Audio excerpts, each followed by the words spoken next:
Nice library.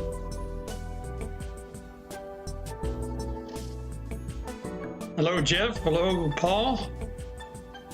Hello, Don. Hello, Jeff.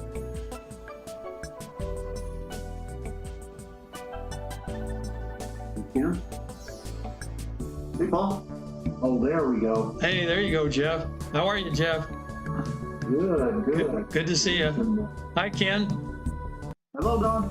Got you on. Put my light turned on so not in a shadow. Oh, you're good. Yeah, so how's everybody? How was your week? Good. So far, so good. You're not tired of winning, are you? Not yet. Nope. No, I'm not. So does anybody have anything they'd like to jump into right away? Any subject, any stories? I got something I definitely think is really important. And it has to do with the military, their oaths of office, what they've been taught, DEI stuff, and what the remedy is, and what I'm trying to push and try to get Secretary Hegseth to do through Eli Crane and other congressmen I'm trying to work with. And so basically, the basic gist is I'd like to talk about they had mandatory DEI training throughout the military, which is anti-American, the antithesis of what MLK taught, and there's no reason we should not have mandatory oath of office training. And I won't say it while we're recording, but most of the people who take the oath of office have absolutely no idea why they take it, or what it means, or what they just don't, and that includes elected politicians. And I've taught this in that group. What's that? Hope I wasn't in that group. Of course not, Ken. No, but when I, well, it's just a fact, guys. I mean, I'm sorry to say it, but it's a fact. Now, most elected officials and military members have some idea of what it means and why it's important, but in the end, they really don't. They really don't. And so anyway, I'd like to bring that up, and I know this because I teach the military all the time. I understand. I'm not going to throw them under the bus, and you can't blame people because they're not taught. So if you're not taught something, how are you supposed to know it? So anyway. No, I think that's great, Jeff. I think that's a noble cause, and I'm sure Eli Crane, being an ex-Navy SEAL, and he'll have ties to Pete Hegseth, and you'll be able to get some action there. So that's good stuff. Chain of command, right? It is. It's got to be top down. Yeah. Yeah. So yeah, there's so much going on. It's really hard to keep track of everything. I don't know if I tried to stay up on it. Now, what I recommend is if you're not signed up on X, I recommend that you get signed up on X, because everything's happening there real time, especially if you want to know, where Trump's cabinet nominees are at in their process, what's going on there. That's all pretty much up to date. It doesn't cost anything to sign up for X. You can buy a premium membership, but you don't have that. Just lets you put in more words. So I think a regular membership you can put in 140 characters, I think, or 140 words, maybe 140 words, maybe it is. But so there's no expense to it. But I recommend that for our audience too, because I just can't keep track of everything going on. And it's not that I just, like I said, I'm not tired of winning. And I don't think I'm going to get tired of winning, but every day that I dial in to the people I want to listen to, or I look at X, or I look at Truth Social, it's all pretty good. Now, I did see where, I don't know if you guys saw this, but Representative So Albert. Don, let me ask a question. Oh, sure, go ahead. Are we officially started? Where he started, yeah, we're going. Okay, well, Yeah, okay. sorry.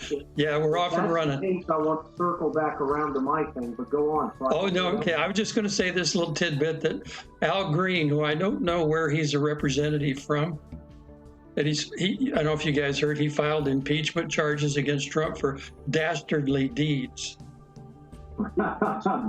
in the future. And nobody's quite sure where that's written in the Constitution. I haven't seen the word dastardly in the Constitution. That would Anyway, be a good one, though. just a little laugh there. So you go ahead, I Jeff. thought Al Green. Yeah. I thought Al Green was a singer. Well, there is an Al Green singer, Ken. Yeah, you're right. Yeah, yeah. I thought it was an NFL football player, but I think that was Mean Joe Green. There was Mean Joe Green, and there was a defensive back for the Redskins. His last name was Green. So, real good player. So you go ahead. Tell us about what you're doing. Here's my feeling is, look, and I've told you guys before, I was hired by a group in the Air Force in 2021 to go around and teach as many as I could within this command, help my people feel good about wearing the uniform again. And there wouldn't be a need to help people in the United States Air Force or military in general help them feel good about wearing the uniform again if there wasn't false narratives about America being taught or the truths were being taught. And through the DEI mandatory training initiative and the 1619 project and all the false narratives that have not only been allowed but pushed by the former administration and our K-12 and university systems, we have a group of American citizens that are currently, it's one of the reasons many have not signed up, because why serve a country that's bad? Yeah. But even you get people in there that just think wearing the uniform at best could be part, I'm just on another team, like I'm part of the Red Sox or the Yankees, or, there's no real difference between us and our self-interest in Russia or Iran or Iraq, anybody else. And this is an absolute falsehood, and they have not been taught the true founding of America. And this needs to be taught about how, as a country, we coalesced. The reason we became such a powerhouse, even when we did not have the number of people that we do today, is we were all on the same page and coalesced around a uniform and unified vision. It's why our first unofficial motto of the United States, E pluribus unum, out of many one, didn't just mean 13 colonies into one. It meant 13 united in vision, priority of principles, and structure. And we didn't understand that. And so being able to go around and not only get rid of DEI, because DEI teaching is the antithesis of what the founders wanted. They were not just, hey, diversity, everybody, no matter who it is, diversity makes us great. No, diversity does not make us great, just in diversity the way we define it today. It's diversity of talents that makes us great, not just your skin color or gender or sexual preference. Just like the Pittsburgh Steelers, you got to have diversity of talent. Not everybody can be a running back or a quarterback. So you've got to basically squash the DEI mantra about diversity, equity, and inclusion by merit instead of inclusion by just whatever. And that's easily done. But once you do that, you can't just get rid of that.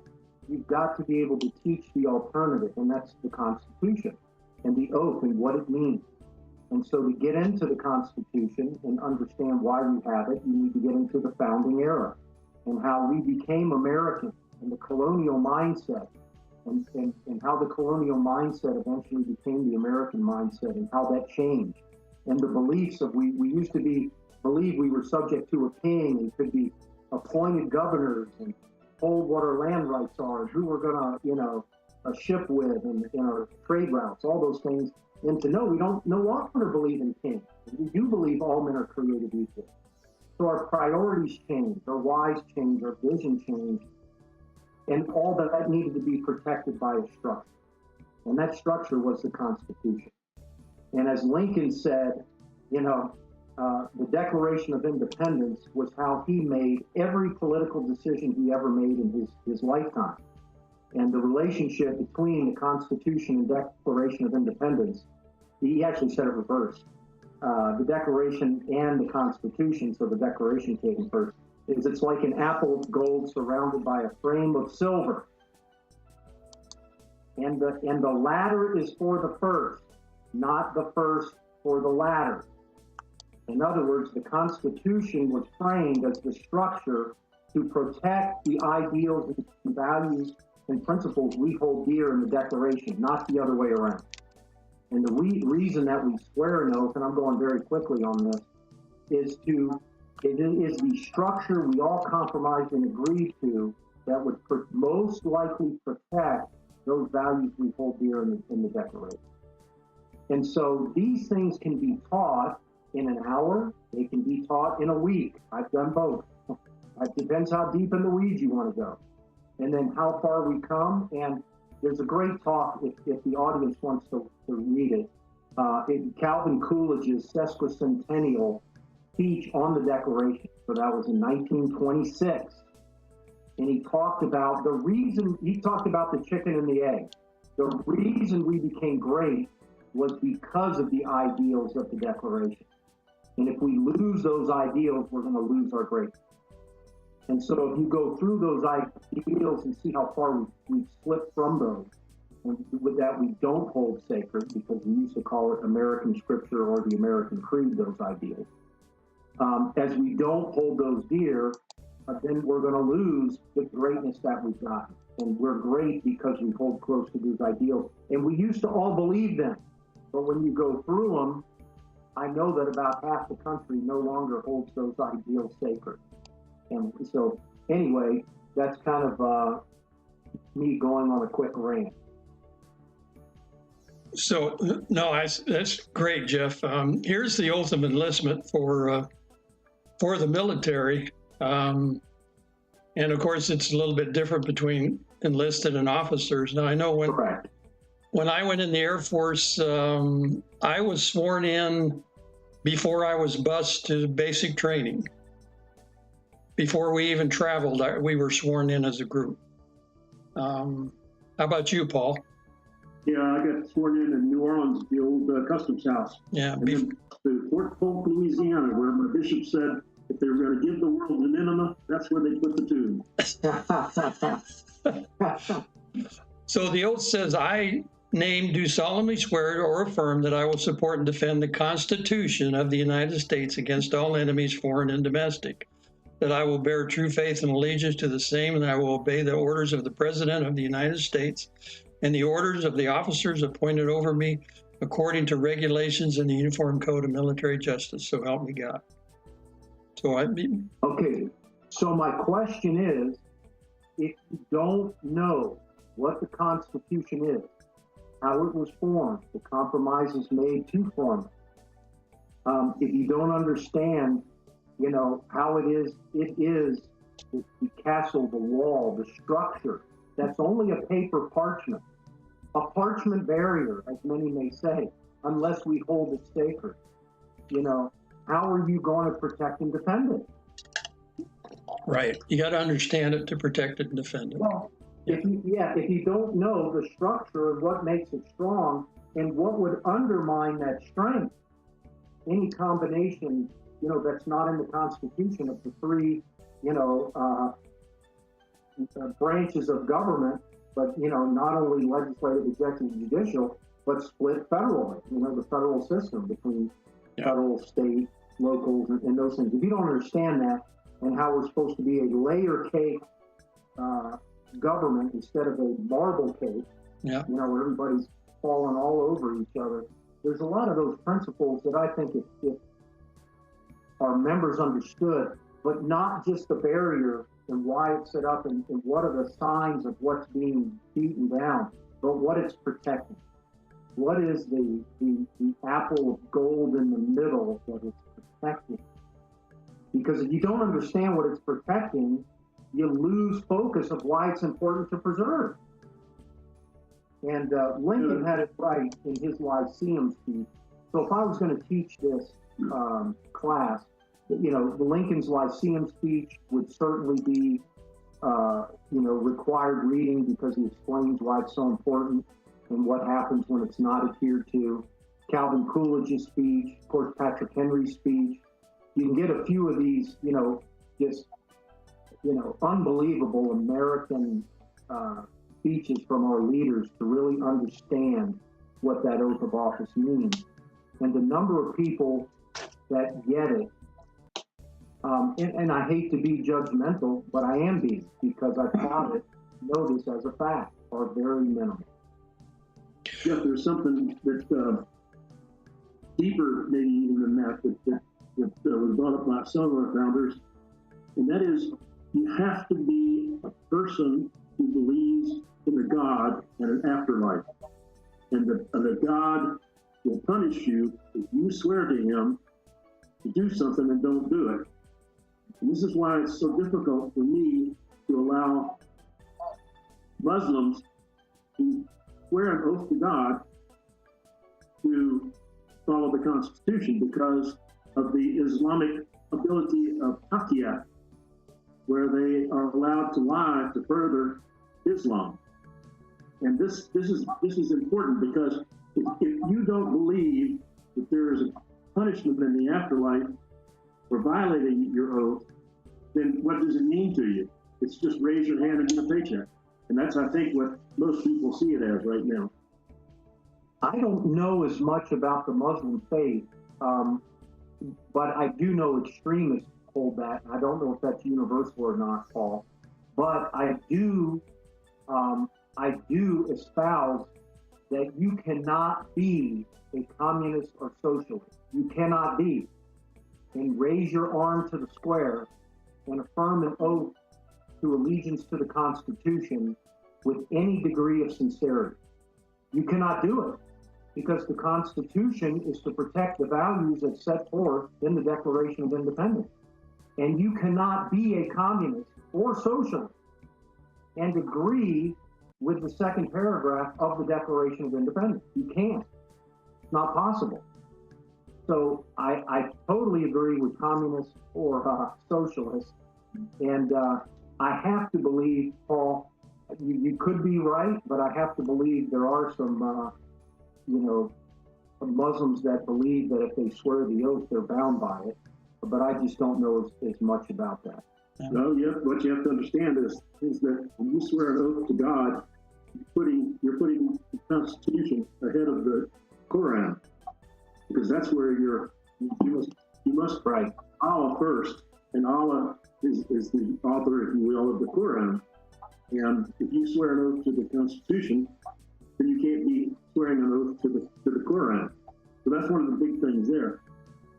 In light of what you're saying, though, Jeff, which is, I think, very important and very poignant for what we're doing here and what we're doing in the country, when Martha McSally, if you remember, Martha McSally got elected to the Congress, and then they recounted, and Barbara got some more votes and went up to Washington. She came home. And she said when she first got up there, the first week she was there in freshman training was in how to write fundraising letters. And maybe that week could be spent a little more valuably for the people of the United States if that week was used to teach our Congress about the Constitution and how it works and that they're supposed to obey it. Well, I wouldn't let any new sitting congressman become part of my caucus until they could answer my 14 constitutional questions and answer them correctly. Because they would be a danger to themselves and others. Oh, by the way, the other mandatory reading I would have would be Frederick Douglass's 1852 July, it's actually 5th speech, but he was speaking on July 4th, about what the Declaration, what Independence Day meant to the blacks and the slaves. And he starts off very critical in that speech, but in the end, it's really great the way to see Frederick Douglass has shifted his perspective of the Constitution and the founding. And at first, very critical, but he came around to understand that, look, these are the goals and we haven't lived up to them yet.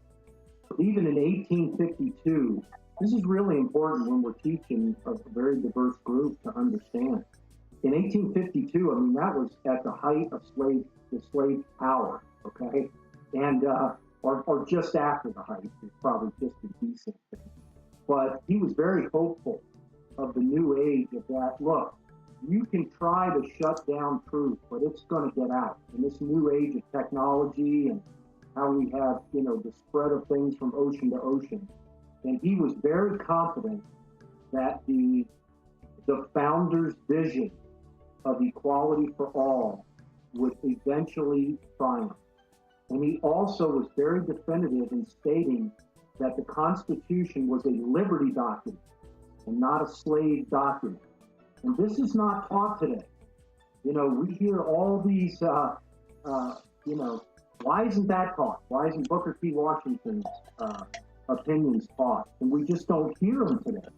And so you have many of the people being taught false narratives intentionally to try to undermine. So when we put on the uniform or swear an oath to the Constitution, or look at the flag, stand to it, put our heart over it, or salute it, we're doing a lot more than just memorializing those who have died for our country or fought for our team. You know, it's a lot more than a jersey being retired of some great player. It is more than the individual. It is the ideals and priorities that have made us great. And of course, I think the great test of COVID was a test that we have currently failed at. You know, those ideals of putting, you know, erring on the side of liberty and understanding of Jefferson's philosophy of a dangerous liberty rather than a safe slavery. And we need to get back to that and start teaching those American principles. And we have such a great history of this. And I'll end with one thing, and I've told this to you guys before, but when I teach this to military people, I get goosebumps every time I say it, but John Gordon, he's the general that surrendered Lee's troops at Appomattox. Confederate general, he was kind of like the Dick Winters of the Confederates. I mean, very well respected and led charges and was injured, but he survived the war, just miraculously like Dick Winters. But he was asked by a European, and this is in his autobiography, why do you Americans have such casualties? It's like, you know, in Europe, they fight, and then decide to run away, you know, and then fight. But the casualty rate is nothing like what they saw in the Civil War. I mean, one charge in battle between the 26th North Carolina and 24th Michigan, you had 80% casualties on both sides. And Gordon says, well, haven't you guys figured it out? We fight. Americans fight. We believe in something. We're going to come in and fight. And we will lay down our lives for what we believe in. And look, that's a good thing to be known by. And that's something to stand up and salute. And we are Americans. And you know, we could have been the example to the world of not kowtowing to something that's going to kill 0.03% of the country, or at least having the freedom to decide what we're going to do rather than top-down mandate. And we screwed the pooch there. And we're paying for it now. What caused inflation, it's what put businesses out. And it all goes back to the founding ideals that we need to reteach, learn, value, and honor. Well, I think you're on the right track, Jeff, and I think Paul's got a good idea too about making it part of freshman orientation up in Congress. You know, and I'm with you there, Paul. Yeah, that's a great idea too. And I was going to say a little subset of the Constitution for when you take the oath is, and I can't remember how they introduced the UCMJ to us. I'm not sure they didn't give us a little booklet. Do you remember, Paul? I would imagine they did, or you just got it in the classroom basic. It might have been the classroom, but that's kind of a subset of the Constitution. So, because you started with we're winning, we are winning a lot, but there's a lot of weeds to pull. Oh yeah. You think we started to win? Yeah. Yeah, the Army hadn't even begun. Yeah. Well, I'm just taking. I was only taking reference to the daily news and trying to expose all of the stuff that we've been through for 4 years, and then even going back to the COVID years. So I am very confident that if the bird flu turned into a pandemic, we are not going to shut the country down again, and we are not all going to go hide in our houses. You know, I'm 75% confident of that. But I still see people driving around with masks in their cars. I still see that. We saw a guy the other day. He had a Harris Biden bumper sticker on, and he's driving with a mask. This was a day ago. You know what, Don? You know what? Hallelujah. You know, if they want to do it. Oh, sure. Yeah. Just don't make me do it. That's right. Yeah. You know? Yeah, I totally agree with you. So, so have you all been keeping up on the USAID? What's a good word for it? Fiasco, exposure, total. Yes. I don't know. I don't know what's a good word for it. It's almost too much to believe, you know. Cesspool. And you know, you remember when we talked about fundraising, and Ken, you said Democrats are better fundraisers. You know, I got to thinking about that. Now, how much do you think of that USAID money went into Act Blue? We haven't found out yet, but I'll bet you a lot of it did, you know, because if you look at the money they were throwing around everywhere to everybody, you know, media and NGOs, and I mean, I don't think I've seen anything that hasn't been on the list yet, except for Republican stuff. Don, why is it taken? This isn't new. Oh, no, this is years old. Yeah, and it's been talked about by a lot of people. And Marjorie Taylor Greene just put up an amendment the last time they voted on the last bill they went through about stopping the USAID funding. And 87 Republicans voted against her amendment. So, wow. In terms of uniparty. Yeah. Yeah. So, you know, if I were one of those 87 Republicans, I'd be running to my constituents saying, I made a real big mistake. I really didn't mean to do this. Whatever the reason is, I didn't research it. I didn't know about all this stuff, but they need to say it now, because if they wait 2 years and try to hide this little fact, they'll lose their election in 2027, you know, and we'll lose the House. So they got to come out now. They just got to be honest with people. 2026, yeah, sorry, 2026, yeah. Well, the thing is, it's kind of like many people are honest with the IRS because of threat of being audited, right? Yeah.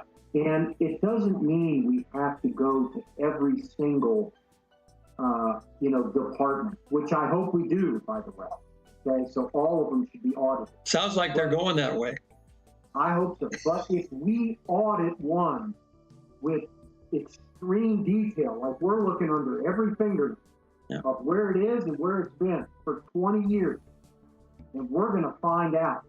And I'll bet you some people start cleaning up their act and holding people accountable and calling out names, because this is unbelievable. Yeah. But the part is, we all knew this. This is what, you know. Just didn't know the extent, but we knew something was going on. Yeah. Yeah. It wasn't US aid. You know, everybody, if you notice, the other side calls it USAID, right, instead of USAID, because they wanted to sound like we were just sending money to other countries to feed the children and build churches and all the good stuff, right? And that's not what's going on. So yeah, I hear you. It's really pretty unbelievable, and I think everybody is. Every day they look at it, every morning they see something new that we spent money on, and it's just our money. I mean, our tax money that we could have been using for so many other good things and so many other things to help the country. And we're talking. I don't know how big their budget was. Have you guys heard how big their budget was? 40-some billion. I heard 40 some. I heard at least 40.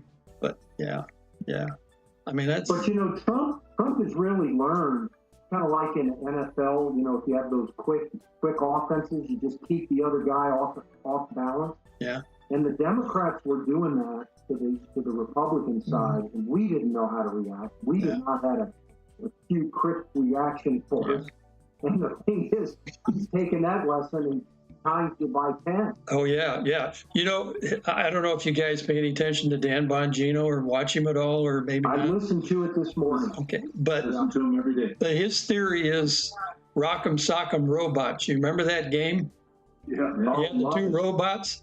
Well, he says that's what's going on. We got rock and sock and robots going on. You just keep knocking the other guy down, and you don't let them rest, right? You don't let them think about what did they just go through? What just happened? What did he just say? And then the next thing comes up, and it's already in their lap, and they don't know what to report on, right? So yeah, it's rock and sock and robots time. So yeah, I'm glad you listened to that, Jeff. So yeah, he's worth listening to. You have to put aside the French. You know, he uses a lot of French, but he is passionate, right? Gotta love the passion, and he's into truth. Oh yeah, yeah. No, I'd love to see some people on the left be into truth. Yeah, I know. It's just hard to believe. So, well, I was going to play this little video if you guys want to watch it real quick. It's 4 minutes long. Okay. Okay. It's about USAID. And I haven't watched the whole thing myself, but I'll put it on here. So if you bear with me, I'll try to get it set up here. Stand by.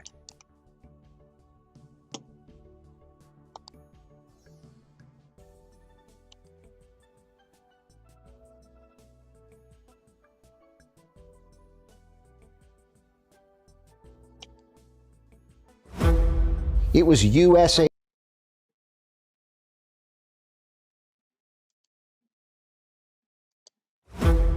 It was USAID that I fear much more than the CIA, because the USAID is how CIA gets shit done. USAID is clearly in the job of trying to bring about regime change. It has secret bank accounts, shell companies. USAID gets $50 billion a year in U.S. taxpayer money. That's a larger overt fund than the CIA has. USAID perhaps is the new CIA. Have we ever tried to meddle in other countries' elections? Oh, probably. This is not just about over there. This is about here. They have a process, a system by which they destroy other nations, and they use that same process and system in order to destroy the United States. It's a plot against our own people. America, what if I told you that the United States government was acting like the world's Gestapo, using organizations like USAID under the pretense of humanitarian aid to topple governments, install politicians, and orchestrate regime changes in third world countries? I disagree with that as somebody who has helped plan coup d'etat. Yeah. Not here, but, other places. These are places that are practically entirely run at this point by the CIA and the U.S. State Department, which is, of course, a CIA front. USAID provides most of the money. This isn't a giveaway. The State Department provides the policy vision. This makes a difference to people's perception of us. Tricky endeavors, whether it's fighting terrorism, Al-Shabaab groups in USAID camps, or narcotics, Joe Biden's State Department is commanding the Taliban to keep the opium flowing, or oppression, or resistance to governance. Those USAID trucks were stopped at the border to Venezuela with fully automatic weapons. All of those things. I don't think that's humanitarian aid. What a difference that makes. And if we stand for democracy anywhere, we have to stand for it everywhere, including in Guatemala. Guatemala. What if I told you that USAID, the State Department, and the CIA created a fraudulent political party and then used that illegitimate party to rig the 2023 Guatemalan election so they could install a list of CIA-controlled politicians who would continue to allow them to run the world's largest child trafficking network out of Guatemala? Nothing to do with that. Correlation, not causation. That is absurd. They didn't deny it, which means that they admitted it. This is no question, a political shocker in Guatemala. The U.S. government, the Biden administration, helped cover up voter fraud. Why Guatemala? Why not some other country? Guatemala is concerned about child trafficking, the NGOs that are trafficking the children. Jill Biden was the chairman of the board of Save the Children. You guys just raided Save the Children. Guess who stepped in? The State Department, U.S. Embassy, and USAID. Another coincidence?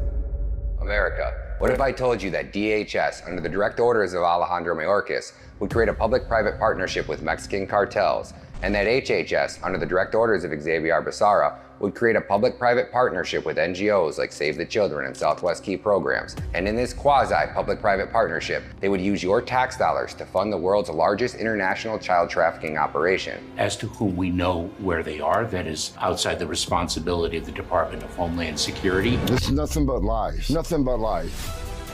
Secretary Mayorkas, he acts like none of this ever happens. It's his policies that caused over 500,000 of children being smuggled in this country. And he also knew who to blame. HHS places those children. That's on you. Was that a question to me? Are you familiar with the sponsors that utilize a strip club as an address? You shrug your shoulders and then send another batch of kids out to sponsor. Human trafficking bust at an egg farm. Federal prosecutors call it modern-day slavery. Of course, we investigate cases of trafficking. Another lie.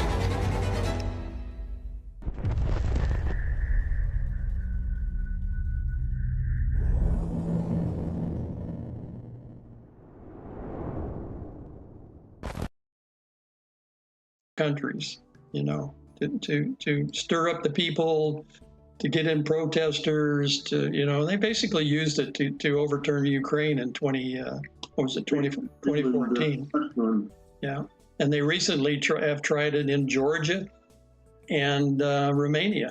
You know, they've got the Romanian elections held up now.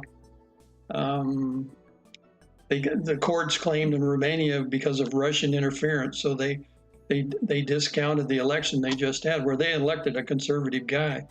And so they're on hold right now. So all that's money pours into those countries from USAID. So they got a lot of money they're throwing around.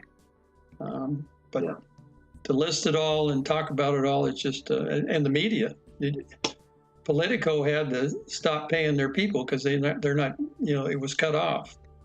So they were getting a big chunk of money. New York Times got money, BBC got money.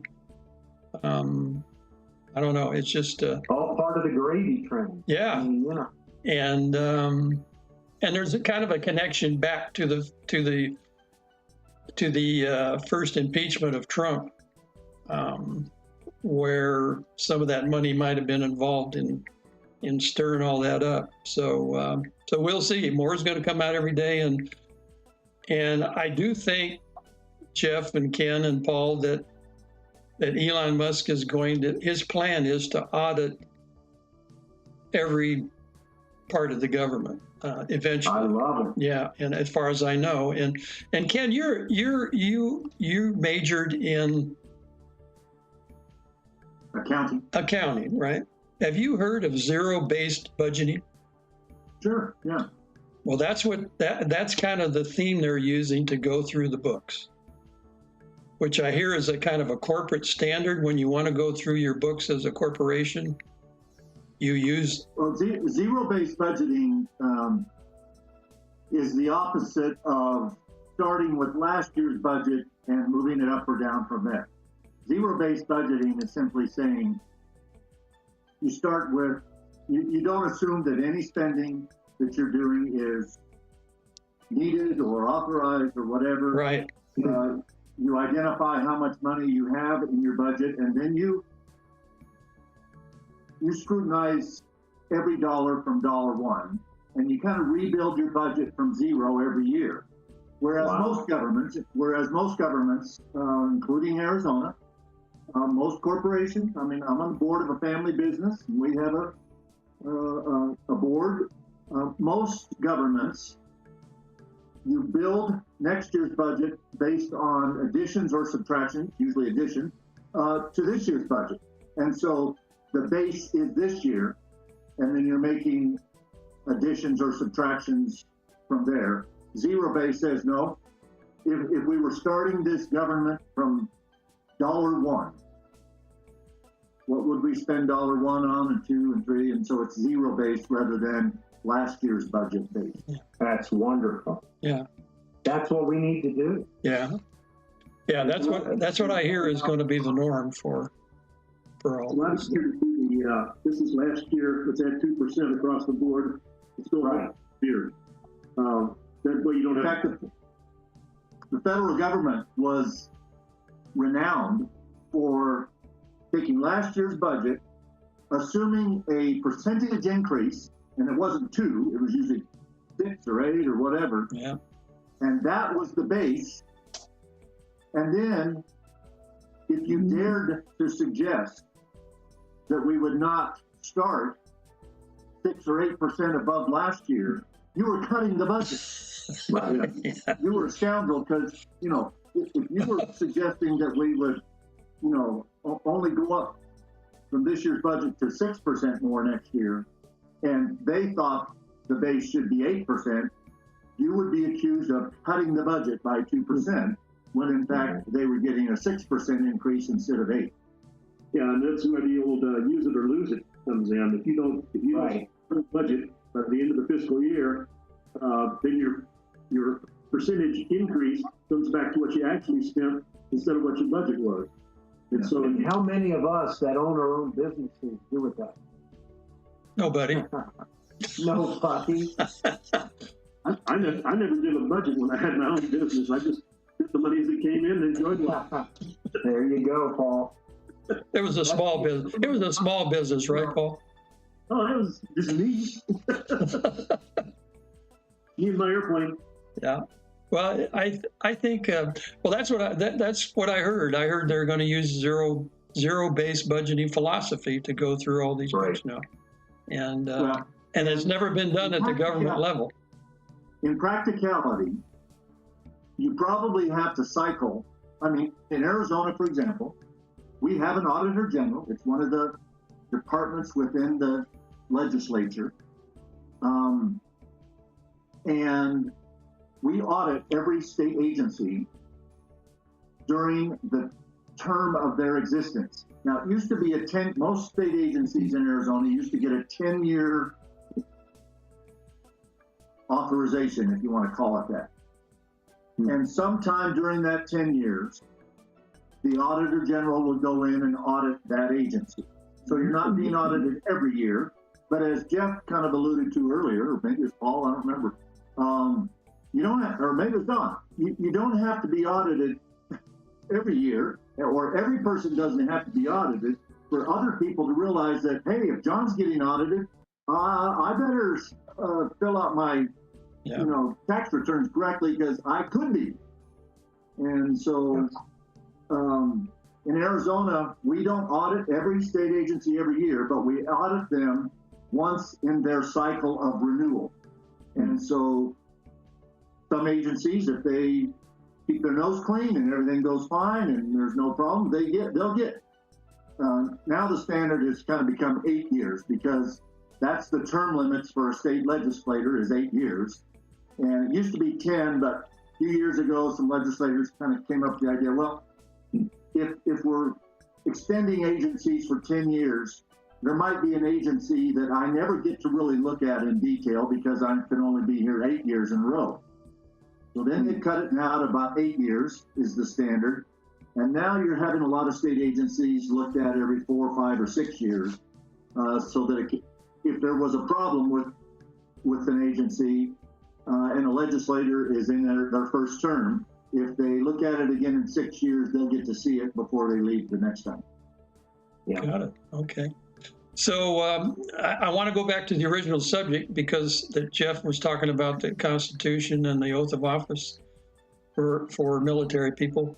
I did hear that, and I'm just going to throw this in before we continue our conversation, that our recruitment is up the best it's been right now for 15 years.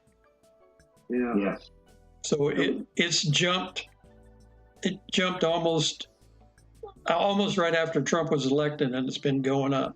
So it just shows you what kind of difference leadership can make for especially for the military. And I think Hugseth is going to be the right guy. I'm really impressed by his initial 2 weeks and the visits he's made and his trip down to Fort Bliss. And were you ever in beautiful Fort Bliss, Paul? No, I've missed that. Yeah, you didn't miss anything. I've been there a lot of times. Have you? Yeah, that's close to El Paso. If you I prefer to be there in the winter. Yeah. It is hot. Yeah. Oh yeah. Yeah. It's plenty hot. But I'm glad we have First Armored Division still. Yeah. Oh, yeah. Yeah. Well, they're close to Was that where his visit to the border was? Yeah, that's where he went. Yeah, he went down to Fort Bliss and the El Paso area. So yeah, and it was pretty interesting, all that stuff. And Holman's doing a great job. I just love that my U.S. Air Force guys are flying these people all over the world.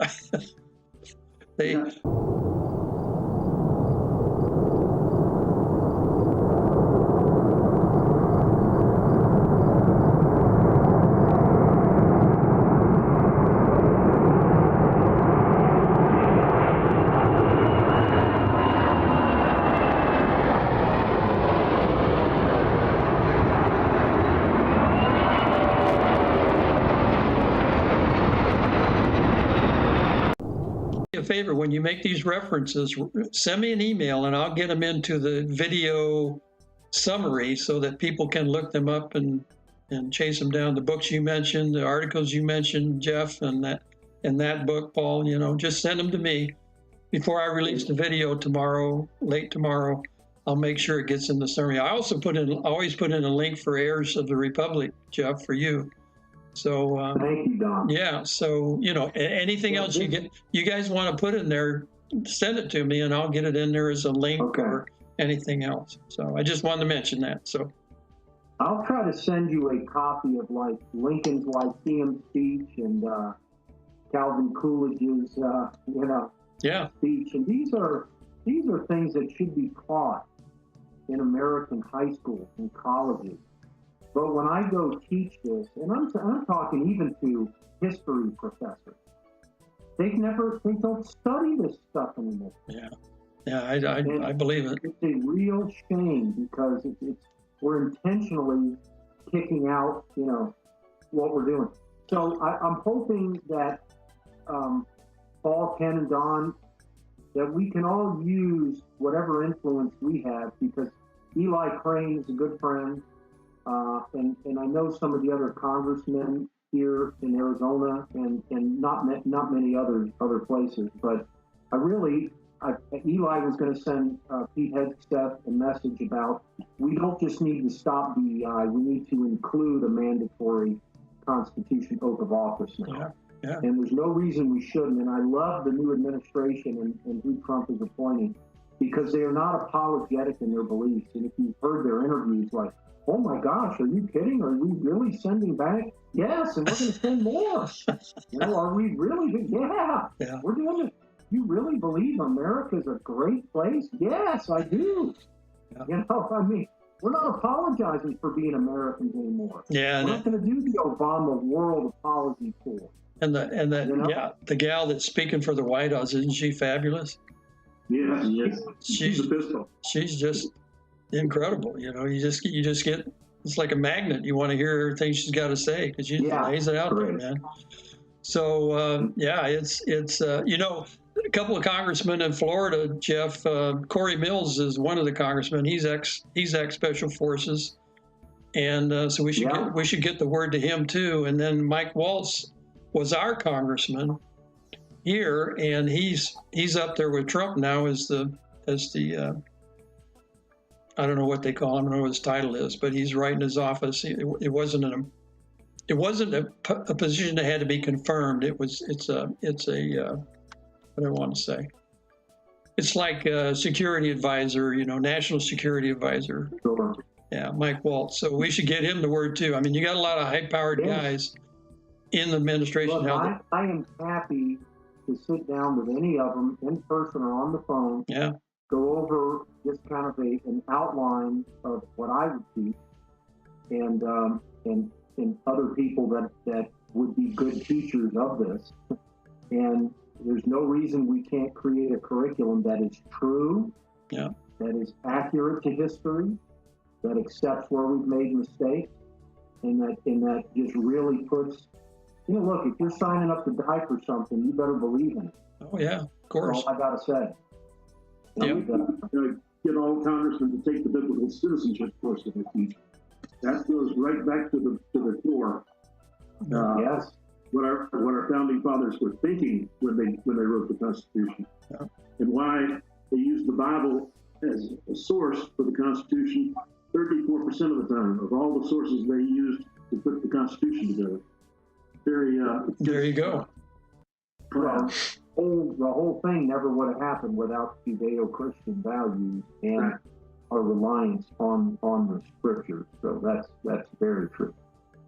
I hope you guys noticed that I'm in an undisclosed location today. Did you notice that? I see that. Yeah. You have an airplane flying over your shoulder. Go ahead, Ken.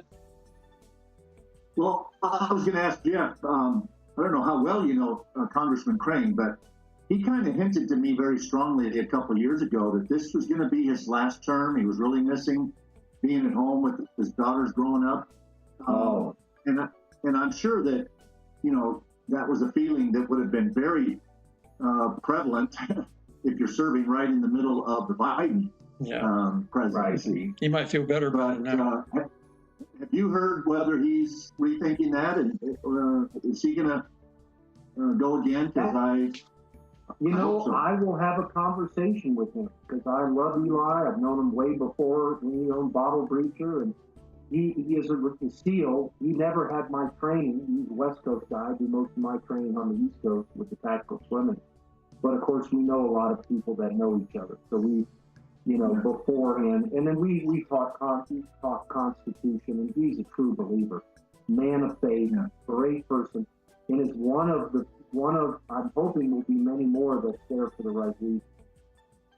So he's staying great. Well, I'd love to see. I'd love to see if you can confirm whether he's rethinking that idea of hanging it up, because I hope he doesn't. Yeah, that would be good. If he could stay around under the Trump administration, that would be great. Yeah, that's kind of a tough district too, right? For Republicans, it's a large district. It's all over. Yeah. Well, it's got I think 4 or 5% Republican advantage. Okay. But it's got some real red deep blue pockets in it. Coconino County, Apache County. There's some. The large district. Large district goes from the Utah border all the way down to Marana, and even some north parts of Tucson there up in Pinal County. Yeah. So it's like a 5-hour drive from north to south of that district. Yeah. Okay. And 2 years ago, I don't know what the numbers were this year, but he would have lost the race except for Yavapai.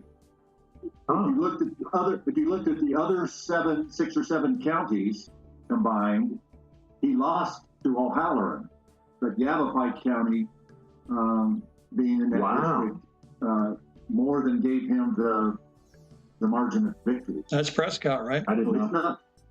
It's not a given. Yeah, no, not a given. Prescott's in Yavapai. Yeah, that's right. Yeah. Well, that's good. Go Yavapai. Sweet. Good job. So, guys, I appreciate you. I will not be able to attend next week. Okay. Again, I'm sorry for my schedule. I'll be back east in your side of the country, Don. Oh, good. Okay. So where are you going? Virginia or? Damn that. Okay. If you get down to Florida, you got to let us know. So love to come down. If you can get somebody, maybe your buddy down in Tampa will invite you down. Yeah, one of these days, we'll talk offline about that, but I'd love to come out there and talk to your, whatever group you've got up there. Yeah, the MAGA group would be great. They'd love to hear you. So, yeah, we're just members. We don't run anything out here now. It's more complicated. So, we just sit back and watch the fray, and Patty and I are thankful to God every day now that we voted ourselves out of this mess. We're so proud that we voted the right way, right? I mean, it feels so good. It's hard to believe you get up every morning and you say, man, this is good, right? I mean, you really do, right? It's and you kind of see it in everybody's spirit, and you don't have that black cloud coming over you every once in a while. Go ahead, Ken. I'm also seeing comments from people saying that Trump's loss in 2020 may have ended up being a silver lining in the cloud, because if he had if his second term had been conducted the same as his first 4 years, I don't think he would have been as bold as he was when you lose 2020 and there's he believes it was stolen from him, and many do and some don't, but it was, and then the attacks on his life, and you're right. This second term, I think, will put to shame what a second term starting in 2020 would have been. Oh yeah, I agree with you. Yeah, he's it's pretty obvious that he absorbed the first 4 years and learned all of the minutia of Washington, D.C., right? And he's showing it now with the people he appointed and the things he's doing. Now, like Jeff says, we want to stick everything we do. We want to stick to the Constitution, but we've got a real mess to dig our way out of. So there might be some shortcuts. Maybe one of these guys, one of these cabinet members will be a recess appointment. We don't know yet, but right now the Democrats are trying to stall. They're trying to stall Kash Patel now with a 7-day hold, and they tried to stall Pam Bondi with a 7-day hold, and she got in. And they're trying to stall Tulsi Gabbard, same thing. They make up this stuff and they say, well, we got to wait. We have to. I guess any senator can put a person on 7-day hold, whatever. That's the Senate rules. So whatever. What can you do? They also have a 30-hour debate rule for each person once they get to the floor of the Senate. And then they have something else that's just ridiculous. So you can't. You try to go figure all that out, and when they start talking rules in these different government things, it makes it very difficult. But it's good. Hey, we're optimistic. We're optimistic, right? Yeah, it's good. The other thing to highlight is Trump's executive order about no men and women's sports. Oh yeah, did you see the NCAA knuckled under today too, Jeff? Oh yes, they're all cowards. It's just unbelievable. Yeah. But it can't end there. No. There's got to be legislation to follow that up. Yeah. And I think under in what sense? I've not heard what the NCAA did. You can't. The transgenders can't be in women's sports. Men can't perform in women's sports. So the NCAA agreed. Yeah. They said, okay, we're not going to do it. We're not going to do it anymore. Yeah. But why did it take? I mean, it's so sickening. Yeah. That they played a part of this. And I'm so sick of NC2A swimming being a part of the Leah Thomas thing. Yeah. And everybody pretending. And nobody having the courage to stand up. And when I mean nobody, there were some. But it was a very distinct minority. Yeah. And it took a presidential action to give them the courage to stand up. The coaches didn't do it. Yeah. Right? Yeah. The parents didn't come together and do it. I mean, I'm sorry, I'm coming down hard. Yeah. But it is. No, you're right. You're right. We are the people that nobody's coming to save us. But Trump did. But why does it need to happen that? Yeah, I know. Yeah. No, that's true. That's a very good point. Good point, Jeff. Very depressing. Yeah. Very depressing. Yeah. Well, I think the good news is that Trump's personality has. It's obvious that he's infected some of the Congress people, right? You see Congress people now when somebody says something really ridiculous to them, they fire right back. Okay, they put it right back in their face. Oh yeah. And they didn't use to do that, right? They used to just take it and say, okay, well, or sometimes Republicans would knuckle under in a committee meeting, and but. So that's a good thing, right? I mean, there's some. John, they worry about political capital.